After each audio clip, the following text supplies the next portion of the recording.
chapter, genetic basis of inheritance. Let us have a quick revision of the chapter, and then we will go through the question and answers of it. In Mendelian, in the genetic basis of inheritance, we have seen what is genetics. Genetics is nothing but it is the study of genes. So what are genes? Genes are nothing but the segments of the DNA which are responsible for heredity and variation. Then we have seen the Mendelian genetics.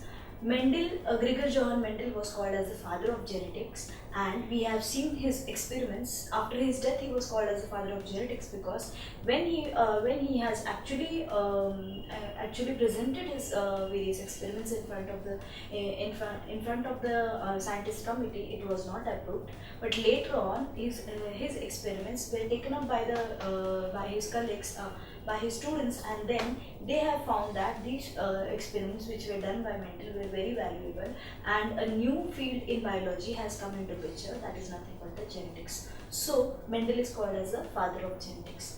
We have also seen that Mendel has done experiments on the pea plant, that is the garden pea plant, which is scientifically known as Pisum sativum. Now this garden pea plant, which is also called as Pisum sativum, this plant had many characteristics. One main characteristic was that it was an annual plant and had a short lifespan. So Mendel selected this garden pea plant and he has experimented on this plant. It had many contrasting characters, 7 to 8 contrasting characters were seen in this garden pea plant, and those were studied by Mendel individually, and hence he got success in his experiments, and he could derive various theories or various laws based on his experiments. The 3 laws which Mendel has given out of the experiments were law of dominance, law of independent assortment, law of segregation of gametes. We have seen these laws in details. Then he has done the monohybrid cross, where the cross was done between the 2 parents, where only a single contrasting character was there in the parents. Then he has done the dihybrid cross.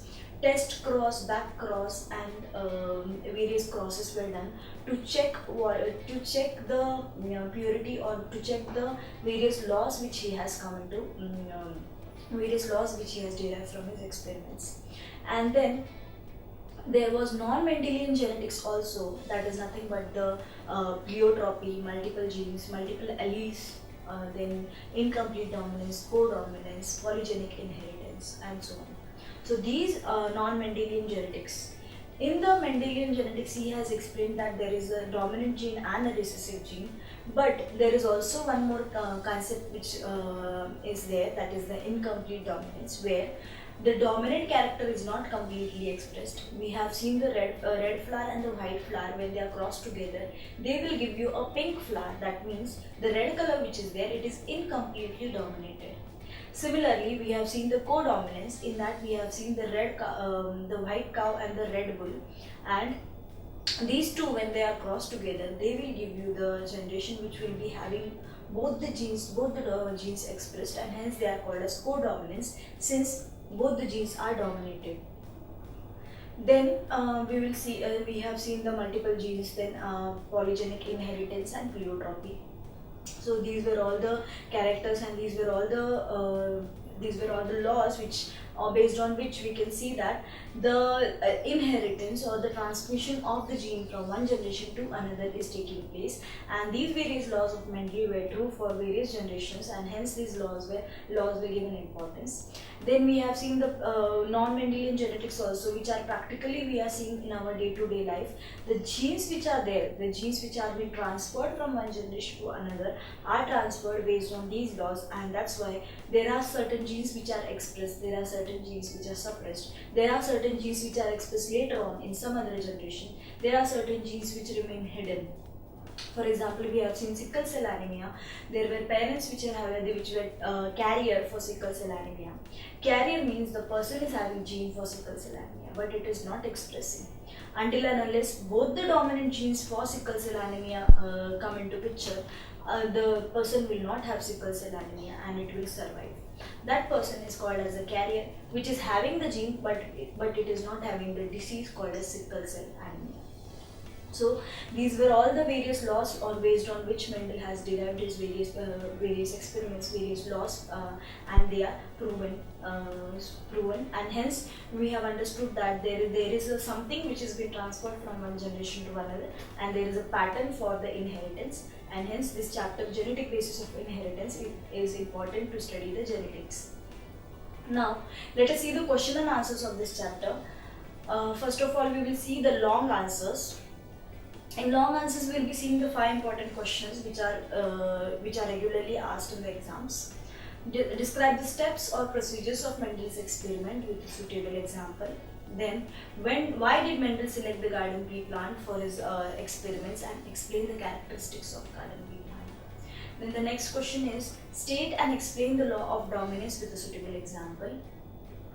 Fourth question is, what is a dihybrid cross? Explain with a suitable example. And what is a test cross? Explain the significance of the test cross. The long answers are usually have to be written in a descriptive way and should contain a diagram. If diagrammatic representation of the law can be done, then that will be very good. It will be very scoring for the students who want to gain better marks in exams. So diagrams are very important. So everywhere, wherever there is a long answer, you have to you're supposed to draw the diagram. And in case of laws or in case of crosses, you have to explain it with the help of the diagrammatic representation which is given, which I have shown you.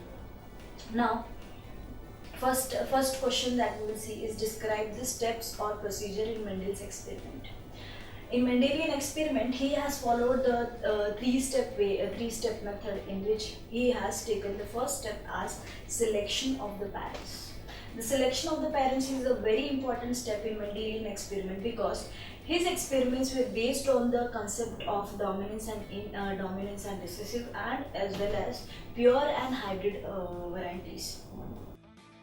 So let us see the first question, that is nothing but describe the steps or procedures in Mendelian experiment.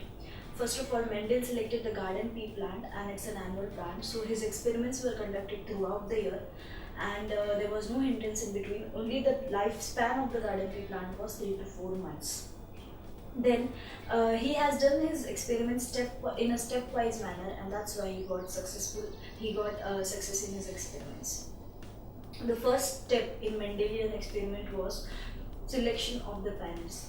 The parents which he has selected, which he has to select, was very important, because the experiments were based on the factor that is there is a dominant gene and a recessive gene.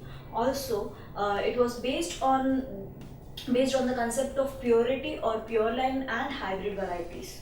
So when he selected the parent, for example, if he wants to select a tall plant, then he has checked that this tall plant is having that tall character. To check the purity of that particular character, he has done selfing of that particular plant for nearly 3 generations. And after the selfing the plant for 3 generations, he has understood that this plant is true breeding for that particular character.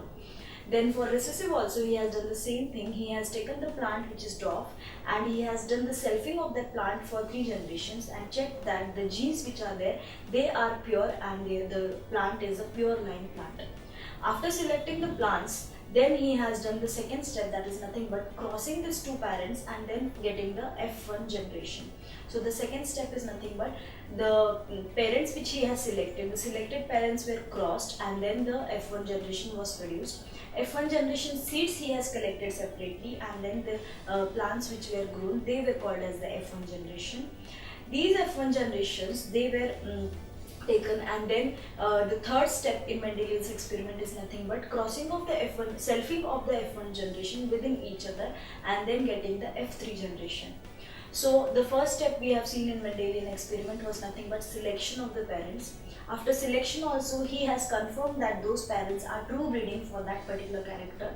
For this, he has done the cross selfing of that plants for nearly 3 generations. Then the second step was nothing but the selected parents were crossed, and F1 generation was obtained.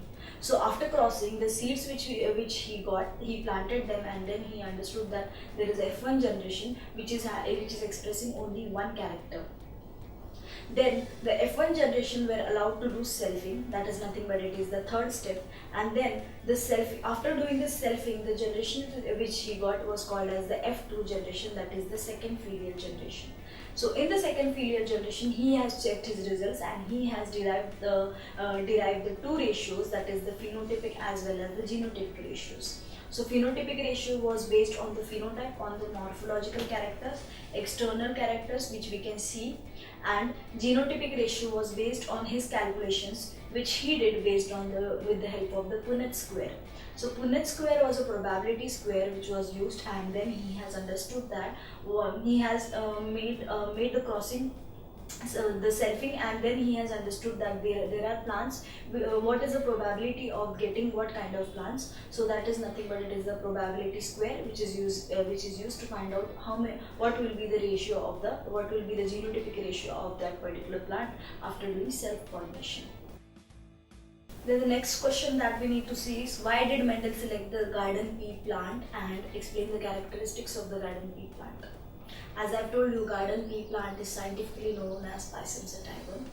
This plant is an annual plant. So this is the first important reason why Mendel selected the garden pea plant. It is not a kharif crop or it is not a rabi crop which grows in a particular season only. It is a crop which is annual, it grows throughout the year, and his experiments were conducted throughout the year. Then the second reason is that the plant has a short lifespan. That is, it grows within 3 to 4 months. Suppose if today I am planting the seeds, then within 3 to 4 months I will get the plant which will be having the pea.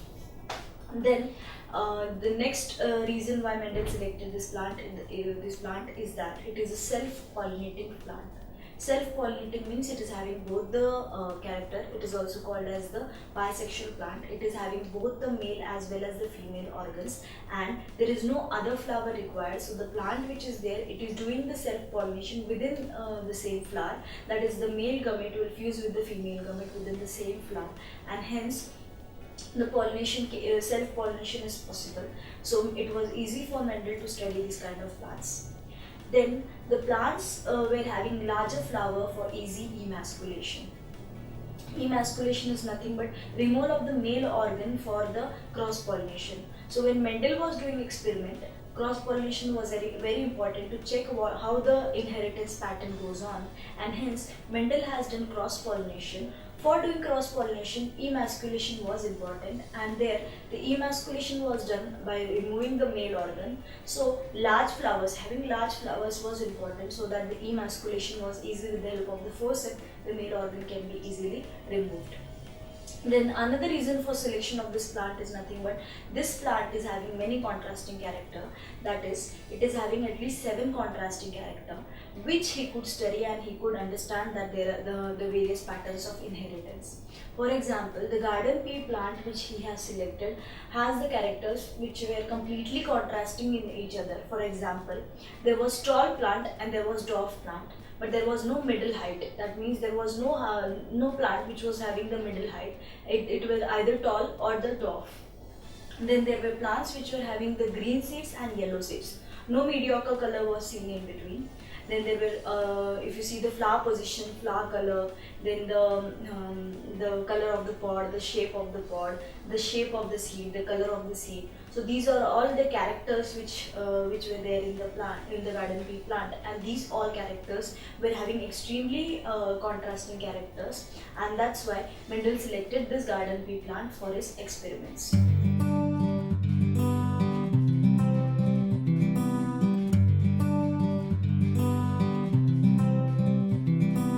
Choose the right kindergarten, a right bag, and matching bottle to go with. The right school, the right friends. Choose the right subject and score well. Be an expert in all. The right teacher, and make sure that they like you. Choose the right timing, the right bus, and take a cab if getting late. The right train, and don't stand near the gates. Mind the pockets. Better get into ladies' compartment. Make sure your mustache hasn't started coming. Choose the right study time and forget games. IPL, IHL, rock and metal, guitar, axe. The right group and be a model to your brother. Seriously. choose the right syllabus, the right test paper. Keep guessing questions for exams. Choose the right branch, the right college, the right stream. Choose the right career. Lucky to have a father's business to take care of and a father to allow that. The right counselor, the right form, and make sure the project is submitted on time. Choose the right website and rely on your friends for more information. Oblivious of the sites they have been to, there is no end to your woes. Getting better with every step you climb up the ladder. The summer vacation shorter, the bucket list bigger, the night darker, the books heavier. The only light you have is your friends ahead of you. Probably he is right. Ever thought how he got the direction? No more spending your energy and money on coaching classes. No more missing classes for rain, rally, and nonsense. Get your interest back in subjects through our creative ways of teaching. Doubts, concepts, applications, all explained through one vibrant animation. Subjects covered by multiple teachers with repeat telecasts. Special programs only for basic foundation and paper analysis. Personality development, career counseling, admissions, hobbies, all covered. A new approach to study with long-term perspective. So sit back comfortably in your homes and watch Study Spectrum TV channel.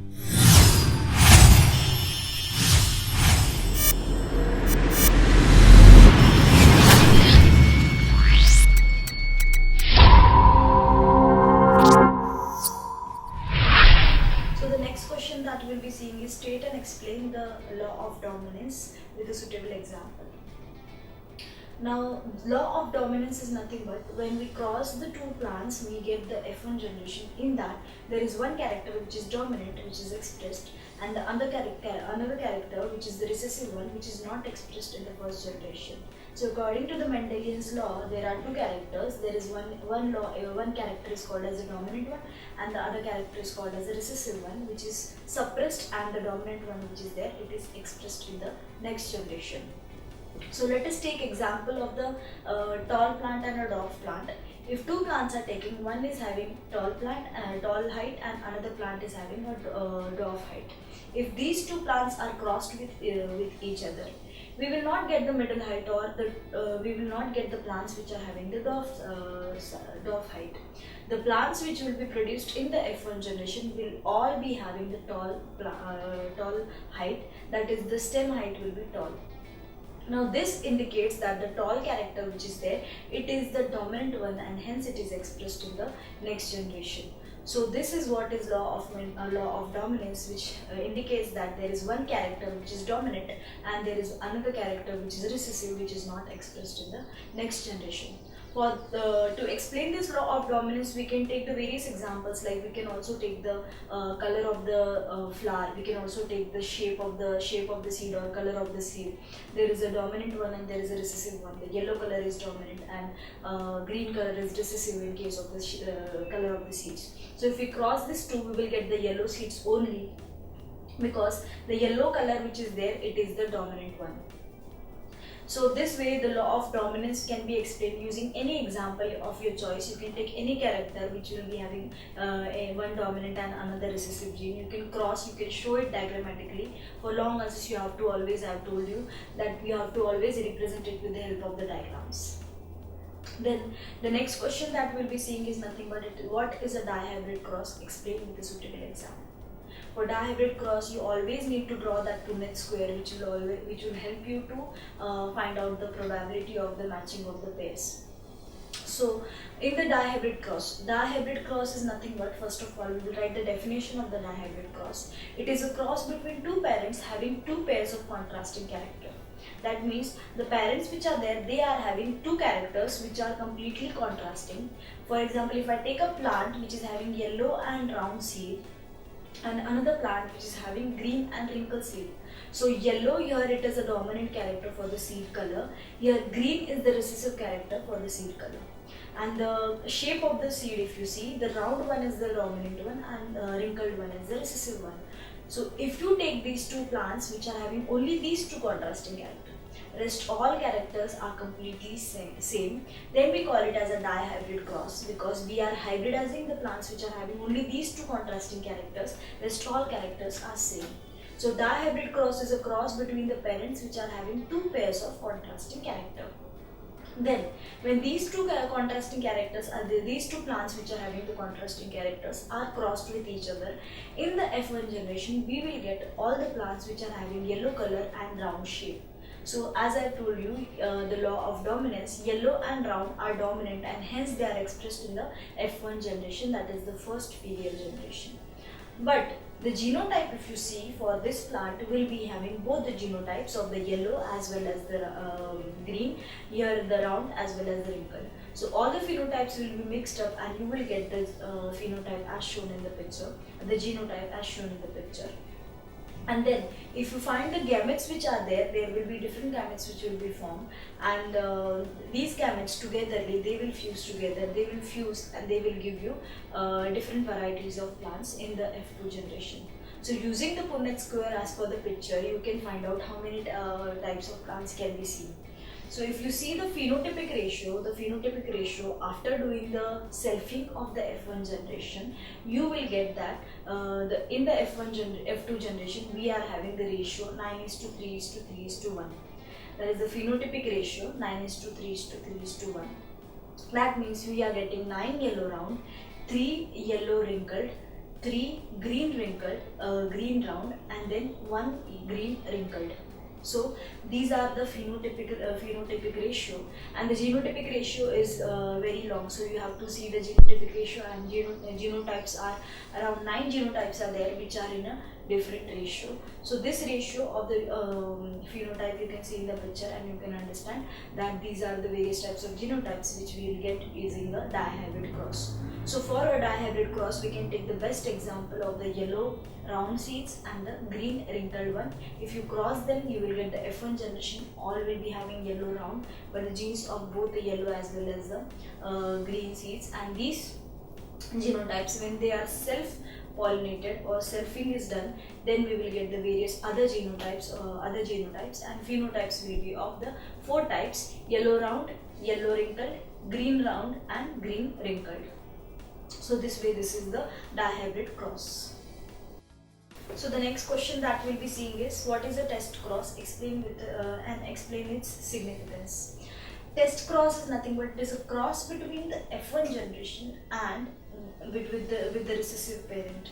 That is, if we are doing a monohybrid cross, we can take the F1 generation that we get from the monohybrid cross, and then we can cross this F1 generation with the recessive parent. Now this cross is called as a test cross because we are testing the genotype of the F1 generation.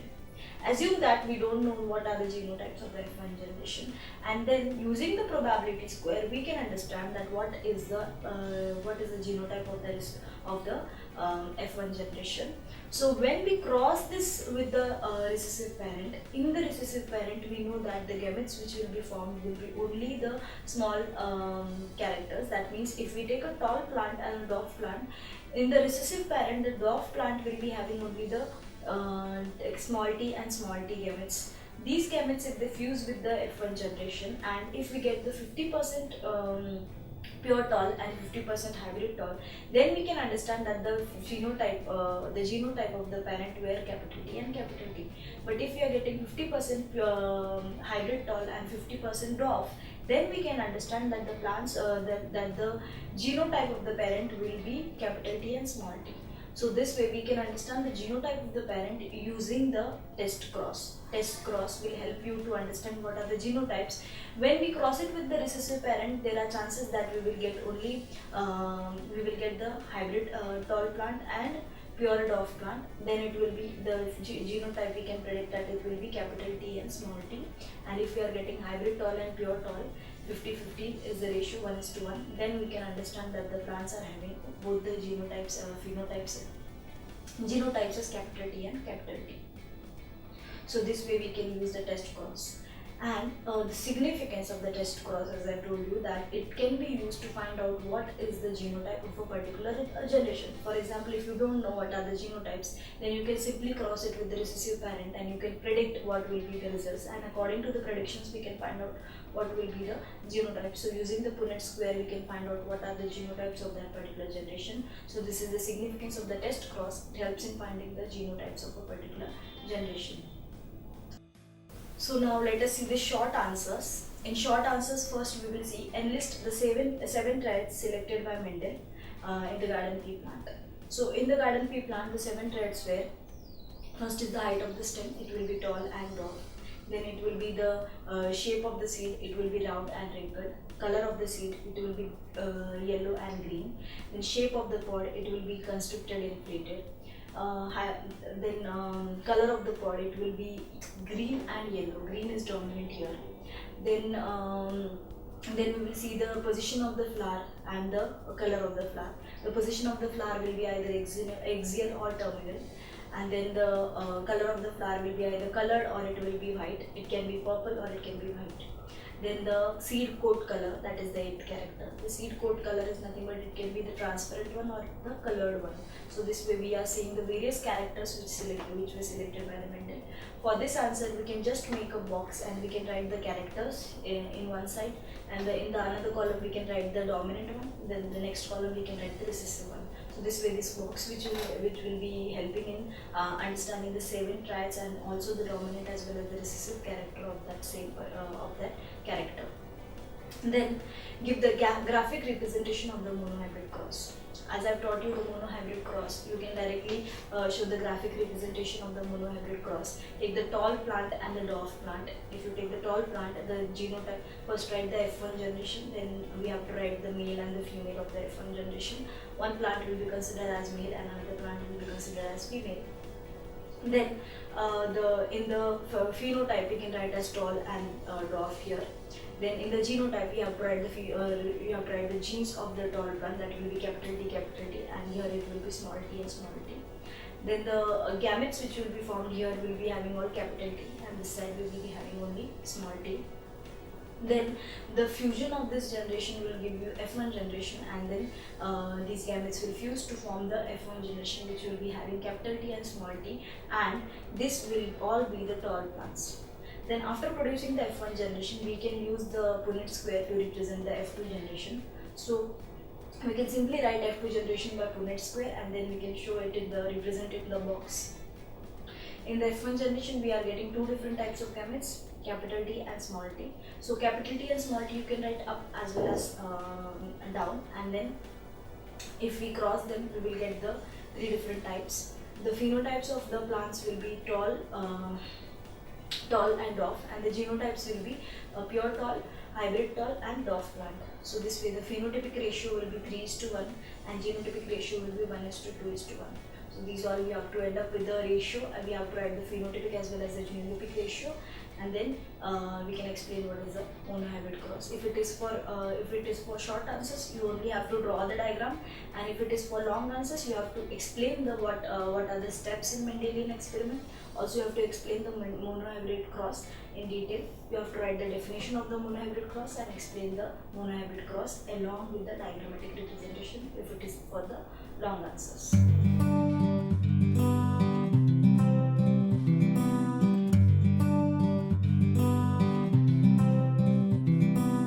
Choose the right kindergarten, a right bag, and matching bottle to go with. The right school, the right friends. Choose the right subjects and score well. Be an expert in all. The right teacher, and make sure that they like you. Choose the right timing, the right bus, and take a cab if getting late. The right train, and don't stand near the gates. Mind the pockets. Better get into ladies' compartment. Make sure your mustache hasn't started coming. Choose the right study time and forget games. IPL, IHL, rock and metal, guitar, axe. The right group and be a model to your brother. Seriously. Choose the right syllabus, the right test paper. Keep guessing questions for exams. Choose the right branch, the right college, the right stream. Choose the right career. Lucky to have a father's business to take care of and a father to allow that. The right counselor, the right form, and make sure the project is submitted on time. Choose the right website and rely on your friends for more information. Oblivious of the sites they have been to, there is no end to your woes.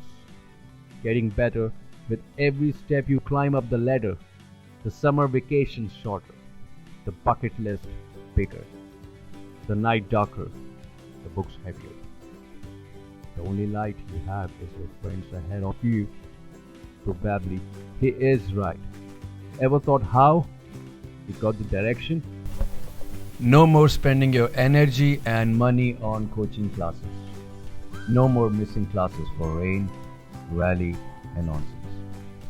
Get your interest back in subjects through our creative ways of teaching. Doubts, concepts, applications, all explained through one vibrant animation. Subjects covered by multiple teachers with repeat telecasts. Special programs only for basic foundation and paper analysis. Personality development, career counseling, admissions, hobbies, all covered. A new approach to study with long-term perspective. So sit back comfortably in your homes and watch Study Spectrum TV channel.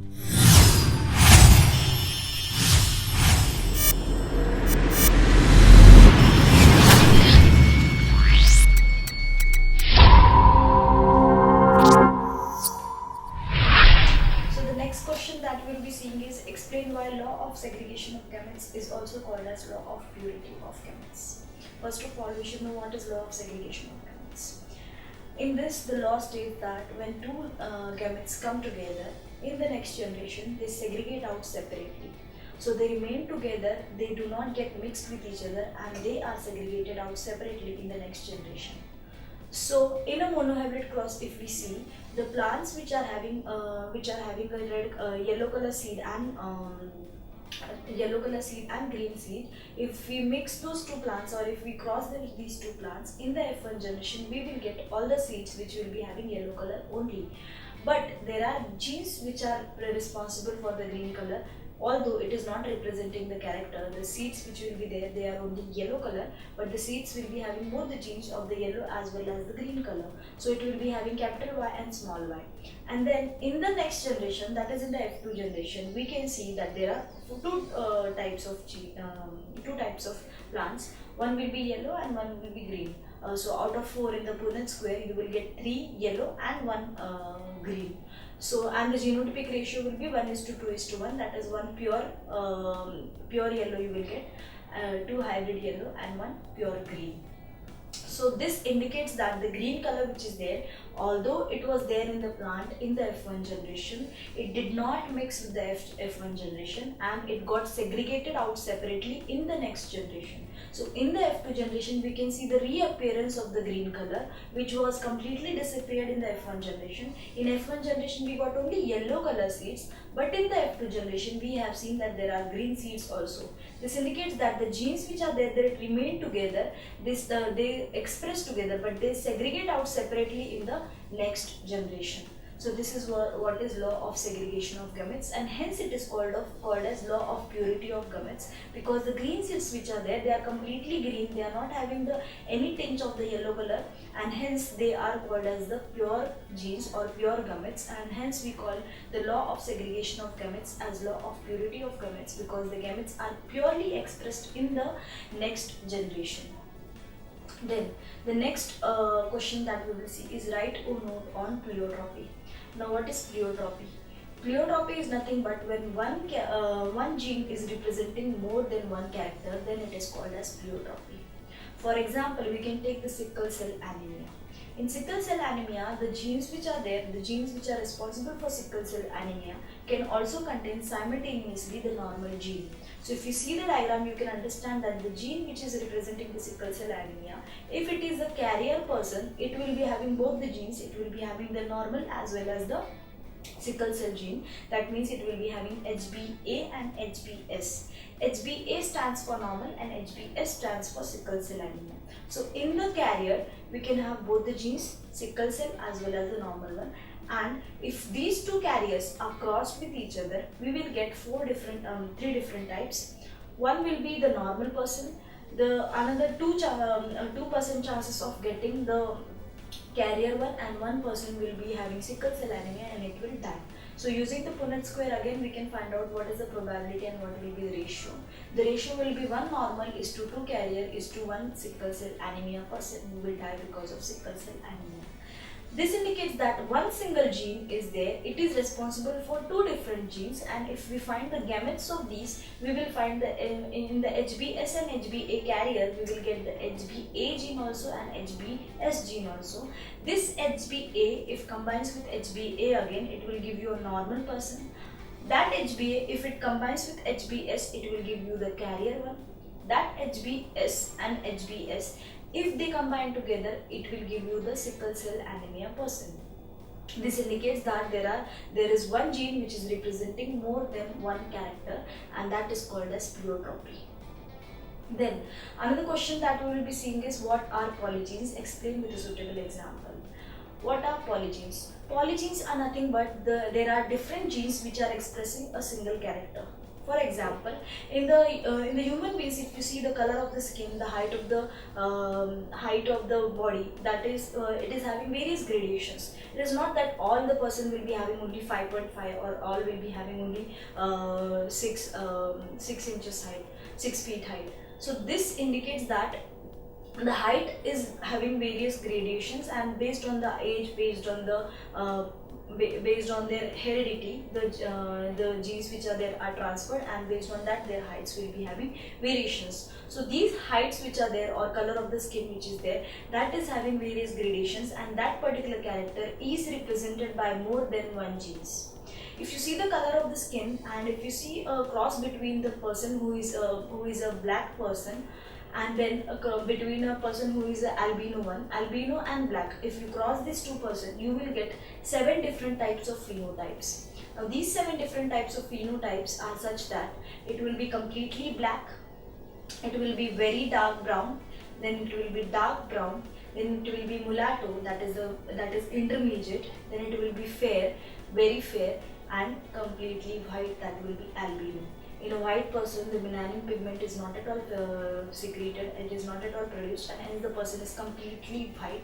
All his hairs and all are also white sometimes. So this person is called as the albino person. So if we cross a black person with a white person, then we will get the 7 different types of phenotypes. It will be black, very dark brown, mulatto, which is the intermediate, then fair, very fair, and albino. So these are the different types of phenotypes that we will get because of the crossing between the two parents which are black and albino, and this indicates that there is a polygenic inheritance. That means more than one gene are representing that character, and a cumulative effect or an additive effect is seen in the next generation. So it can be a combination of the two parents, or it can be a grade of these 7 which I have told you.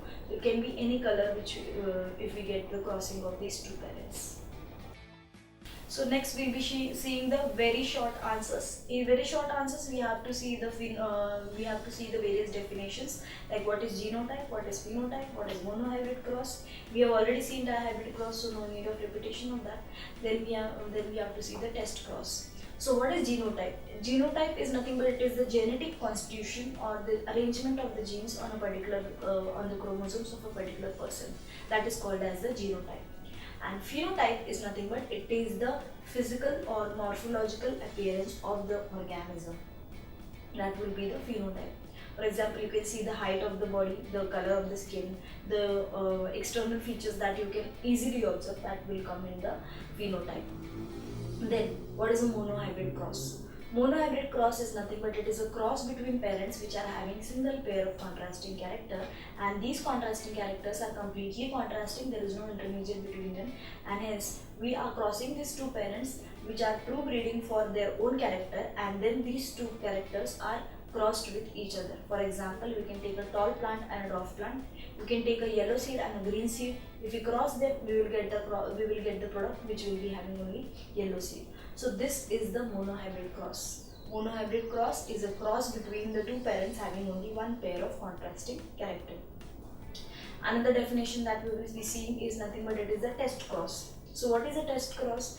As I have told you, a test cross is a cross between the between the F1 generation and the recessive parent. If we take the F1 generation and back cross it with the recessive parent, then it is called as a test cross. So test cross is a cross which helps in identification of the F1 generation, and it is a cross between the F1 generation and the recessive parent. So this is the definition of the test cross. So these all definitions and all the long answers as well as the short answers we have to do thoroughly. These are the important questions which are frequently asked in the exams, so we have to do this thoroughly. I hope you have understood this chapter, that is the genetic basis of inheritance.